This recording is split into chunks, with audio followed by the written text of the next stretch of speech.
Yo, what's going on, everybody? I appreciate y'all for tuning in to the Agenda, Season 2, Episode number 2.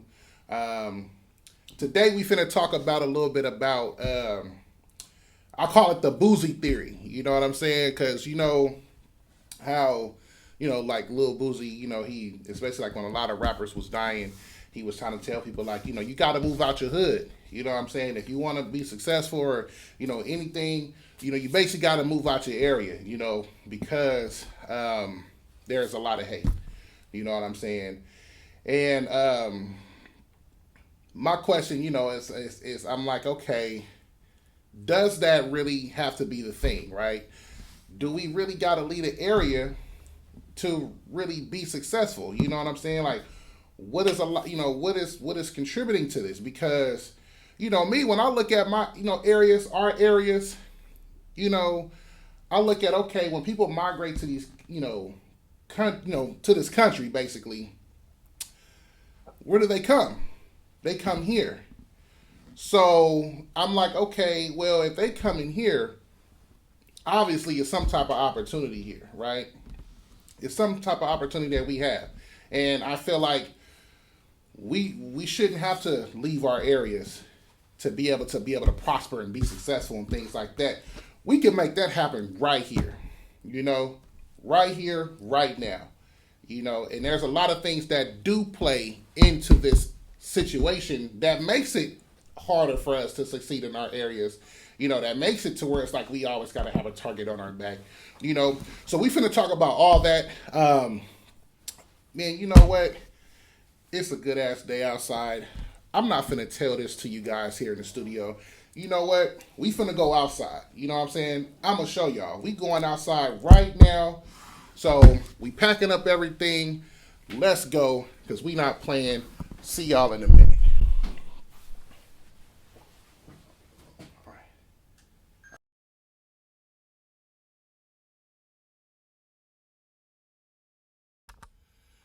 All right, y'all. We heading out right now, man, because like I said, man, we finna showcase the area. So let's go. All right.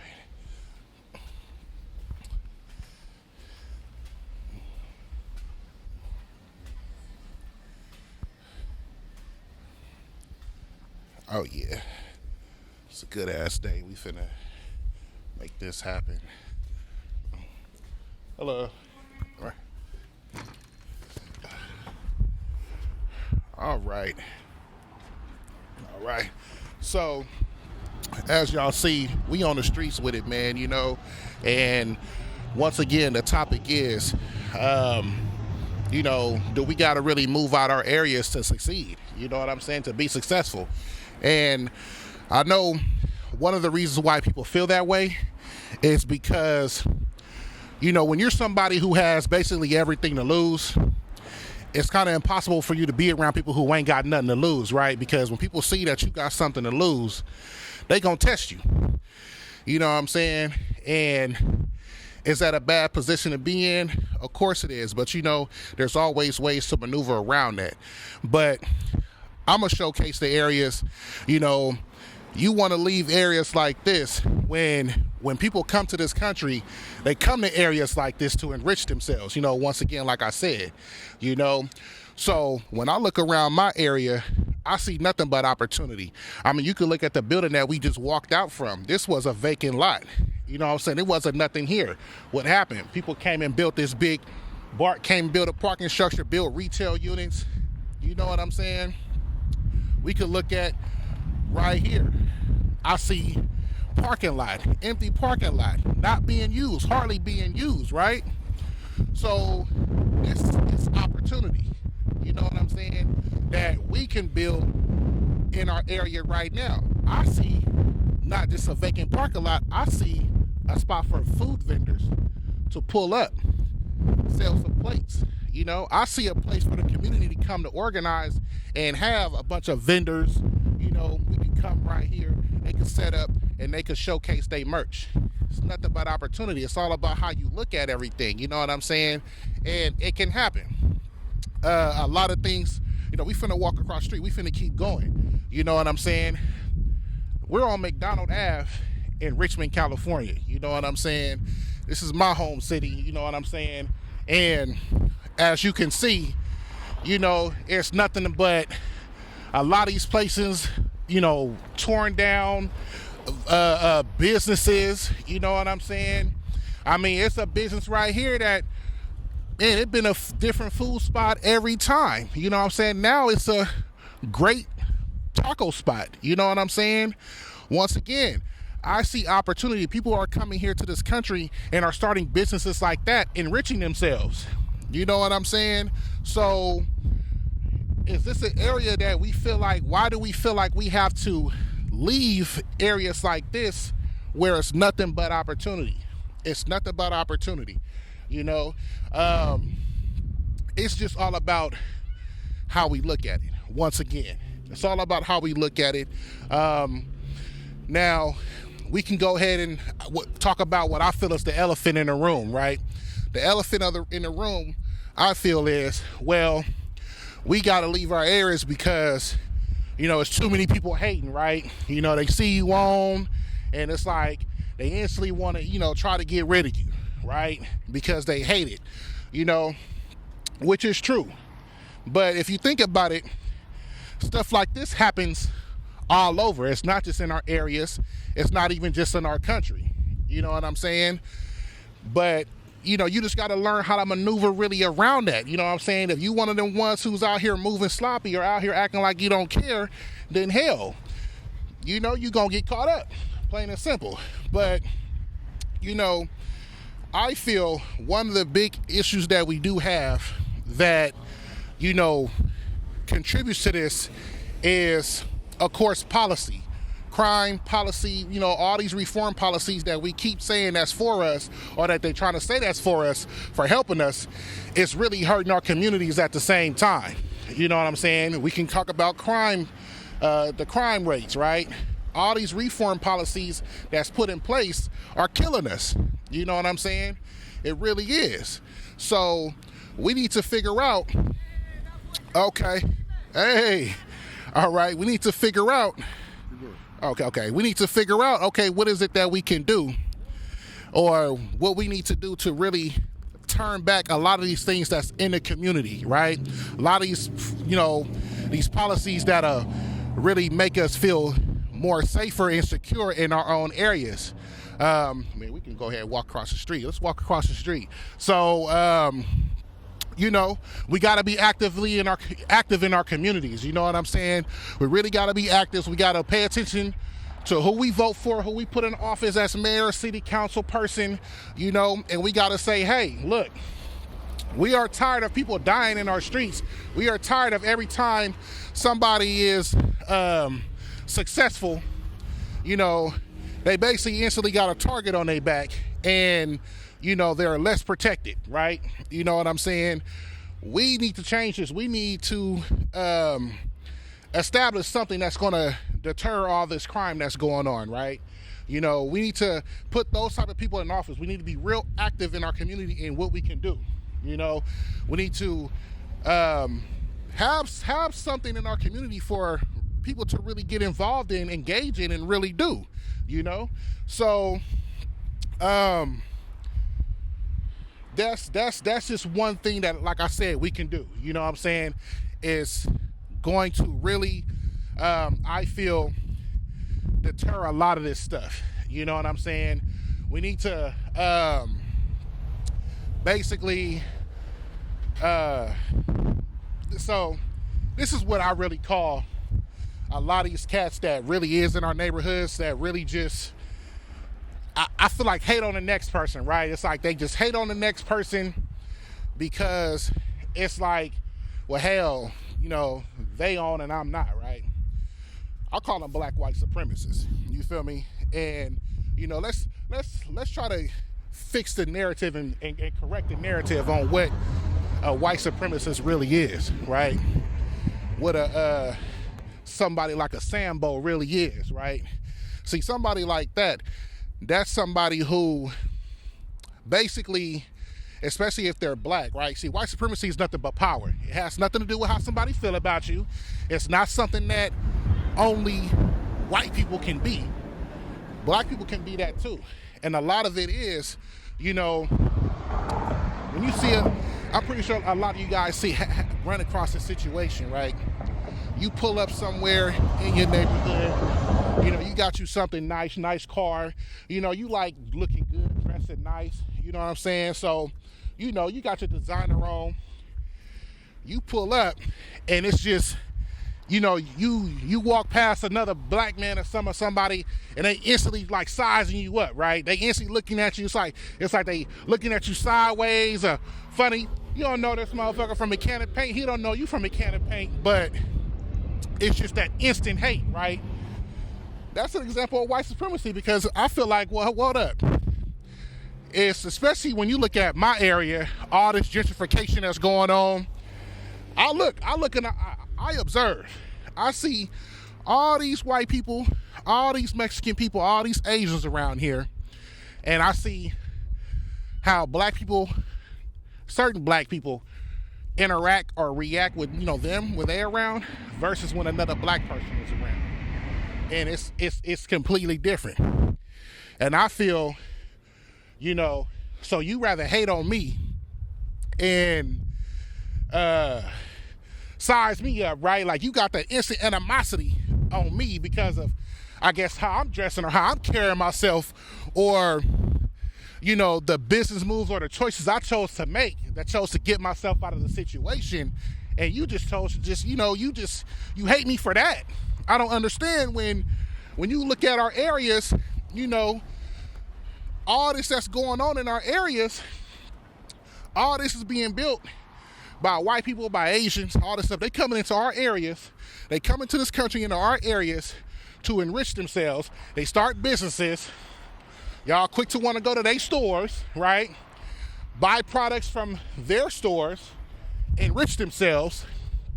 But when it comes to somebody like me that's from the area that's trying to do the same thing, it's like, well, who the hell this nigga think he is, right? Who that nigga thinking, man, this nigga over here trying to do this, trying to do that, man, what the fuck? Like, what? You know what I'm saying? But then when you really make it happen, when you really do make it happen, they like, wow, hold up, this nigga really out here thinking, he thinking shit all good, huh? Oh, no, man, we finna go get this motherfucker.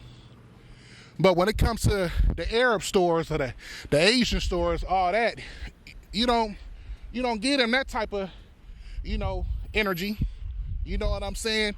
You don't get them that type of energy. So, you know, I feel it's a supremacy thing. You know what I'm saying? Because if you also see your own fellow brother or sister as inferior, you know, you basically gonna have that, hey, hold up, nigga, who you think you is? You ain't supposed to be doing this. You feel me? You know what I'm saying? You really think shit good out here like that, huh? Nah. You feel me? And it's like it's instant action. You instantly want to get rid of that individual. You instantly want to, you know what I'm saying, bring harm to your own versus checking these other motherfuckers. You know what I'm saying? You don't go into the Asian store or the Arab store and say, hey, hold up, man. You know, I don't see you contributing to the community. I don't see you doing nothing giving back. You just making your money, you know. You just making your money, you know what I'm saying, and enriching yourselves. I got a problem with that. You know what I'm saying?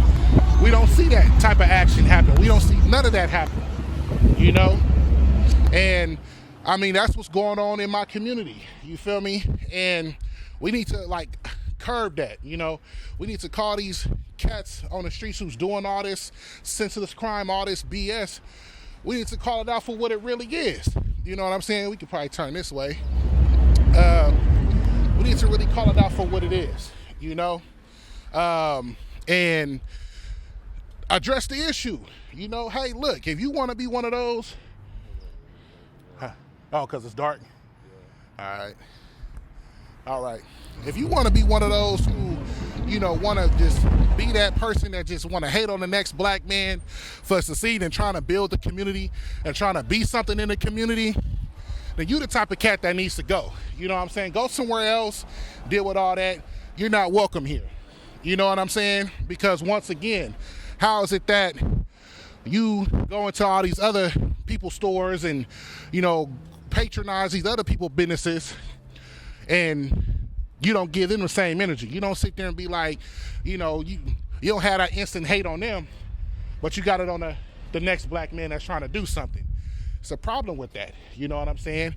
It really is. So, I mean, we really got to curb that. I really feel we got to curb that. That's going to really help us build back that confidence, because, to be honest, a lot of people don't want to do business in the hood no more. They don't. Areas like this, and I feel like that's the plan, right? That's the real plan when it comes to white supremacy, is power. They love black people. White supremacists, they really love black people. They love black people like that who's doing all this crime and all this stuff in the streets. Why? Well, you driving everybody out, right? Because you got black people who's fed up with this and say, man, what's the point of starting a business out here in my community where I grew up when I'm only gonna get no support from any other race groups and gonna get less than half the support from my own. But I gotta worry about my business getting broken into. I gotta worry about people stealing. I gotta worry about all this stuff. People coming in, want to hate, want to shoot up the place because they mad at me, whatever. I gotta worry about all this. Well, I'm just gonna move out. I'm gonna go somewhere else and start my business somewhere else, right? Move out to the suburbs or something like that. Well, that's taking money and jobs and, opportunities away from our neighborhood. So what does that mean? That makes our neighborhood, so I guess, less desirable, right?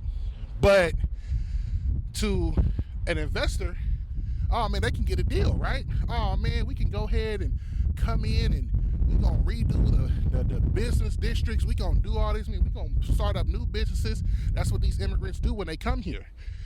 They're not coming here trying to go to Manhattan in New York and say, yeah, let me try to, find me a place out there in Manhattan and to start my business, No, they say, okay, we're going to go to the Bronx, We're not going to go to San Francisco, to the financial district to try to start something. No, we're going to go to Oakland. You know what I'm saying?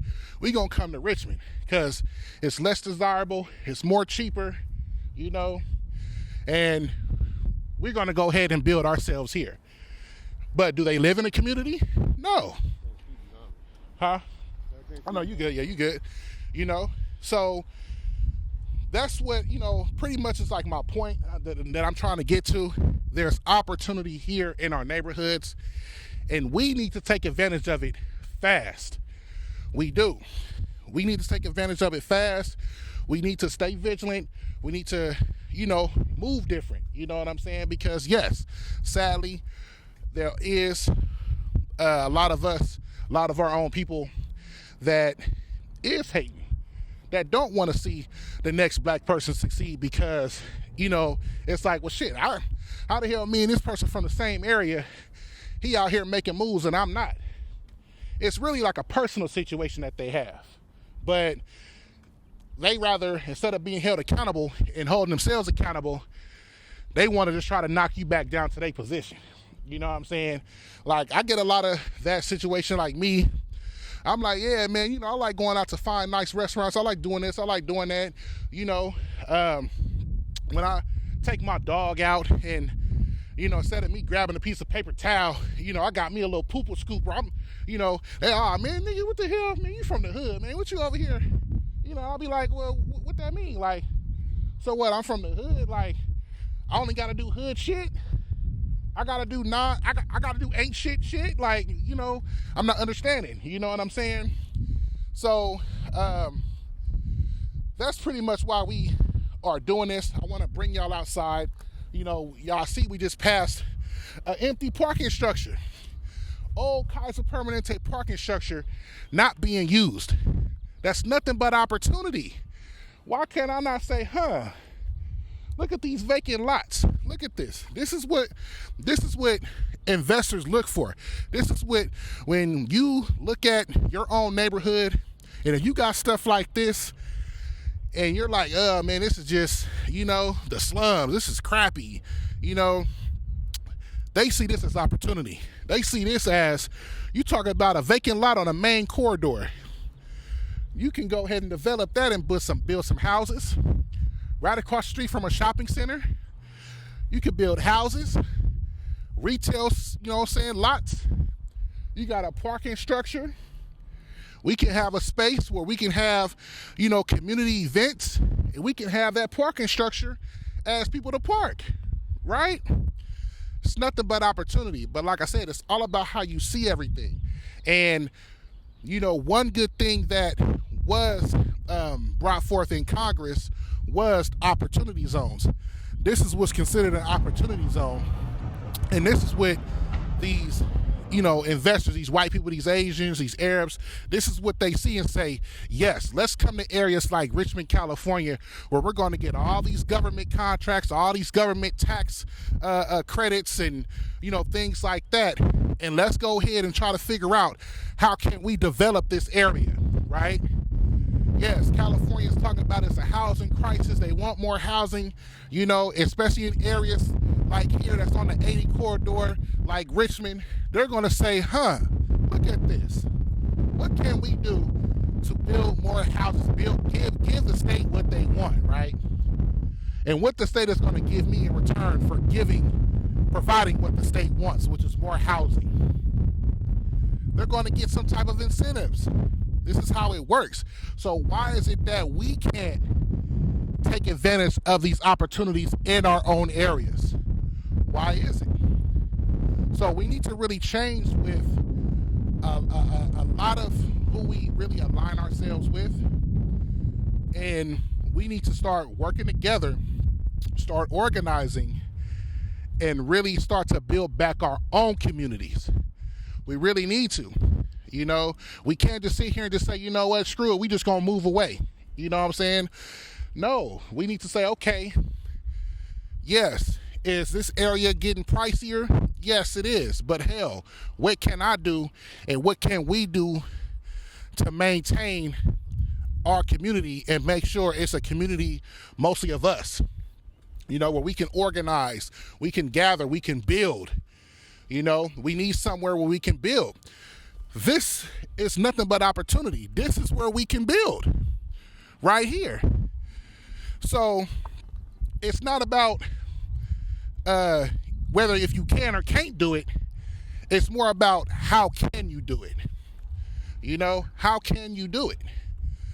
So, once again, we need to change the mindset. We need to change this whole narrative. I do understand what, Boozy was trying to say, especially when it comes to rap artists, because, when you one of those cats that's, I guess, in the streets, you in that street life and you doing all this gang shit, you doing all this, all that, I understand when you're trying to turn yourself around, things like this do come up, but,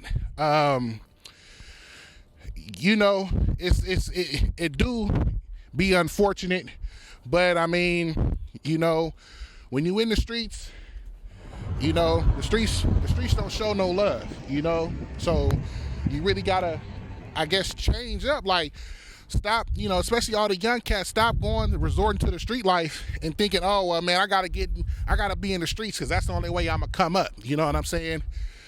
The streets have changed by a lot. And as well as the times have changed. We're not in the 80s and 90s era, you know what I'm saying, where it was less opportunity. It's a lot more opportunity for us to succeed and for us to do things a lot more legitly than there ever was. Is it hard work? Yes. It's never meant to be easy. And that's the reason why,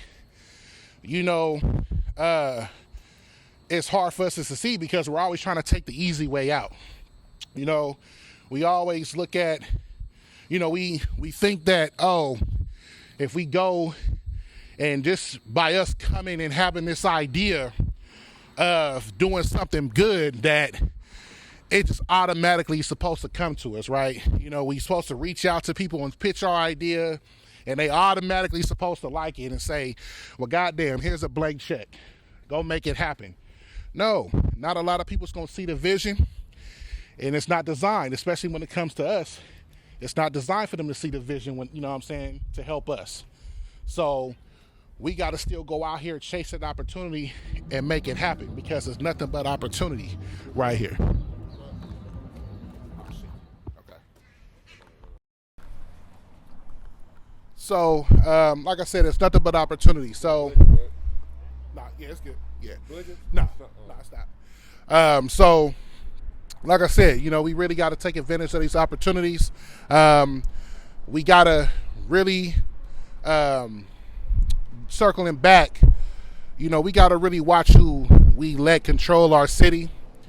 We got to watch these narratives. A lot of these narratives that's going on, you know, it's really not for us. You know, we got to have the right to protect ourselves. We got to really look at these gun reform policies. Me personally, out here in California, you know, we citizens, you know, law-abiding citizens are really at a disadvantage because a lot of these policies favor the criminals. And, you know, we really need to have it to where we are able to protect ourselves, because I feel like a lot of these policies that are, you know, really are enacted, really,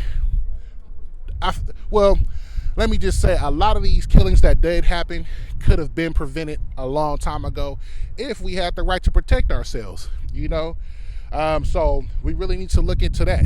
You know, we need better gun reform policies to where we're able to protect ourselves from the bullshit, because a lot of it do be bullshit.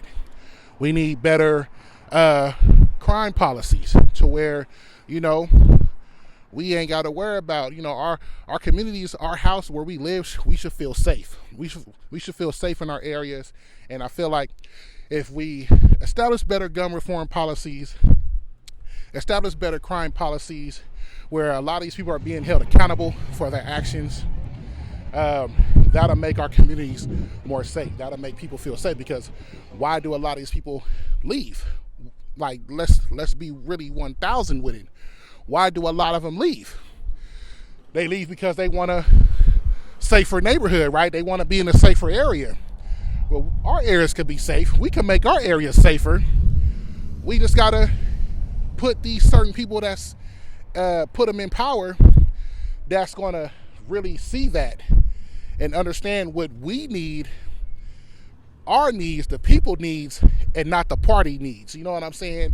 Because they all got their own agenda, just like we got our own agenda. And ours is completely different. So, yeah, that's pretty much, you know, what I got.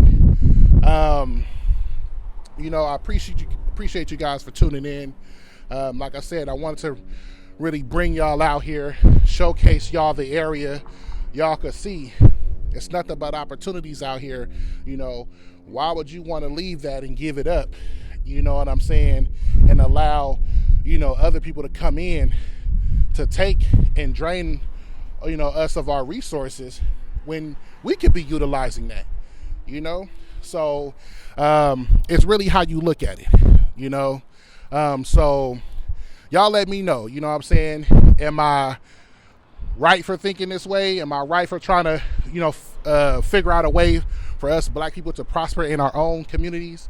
You know, well, I'm going to say neighborhoods, because, you know, these are areas that they really put us in, but, you know, we could transform it and make it become a community, because that's what everybody else is doing. You know, if you're from the area, especially the Bay Area, you see it all over. You see who's coming into our areas and who's establishing communities. They're coming to our areas to establish communities. And when you look at the legislation and what people, politicians, and everybody are leaning towards, they're leaning towards those type of people. So we need to let them know we are here to stay.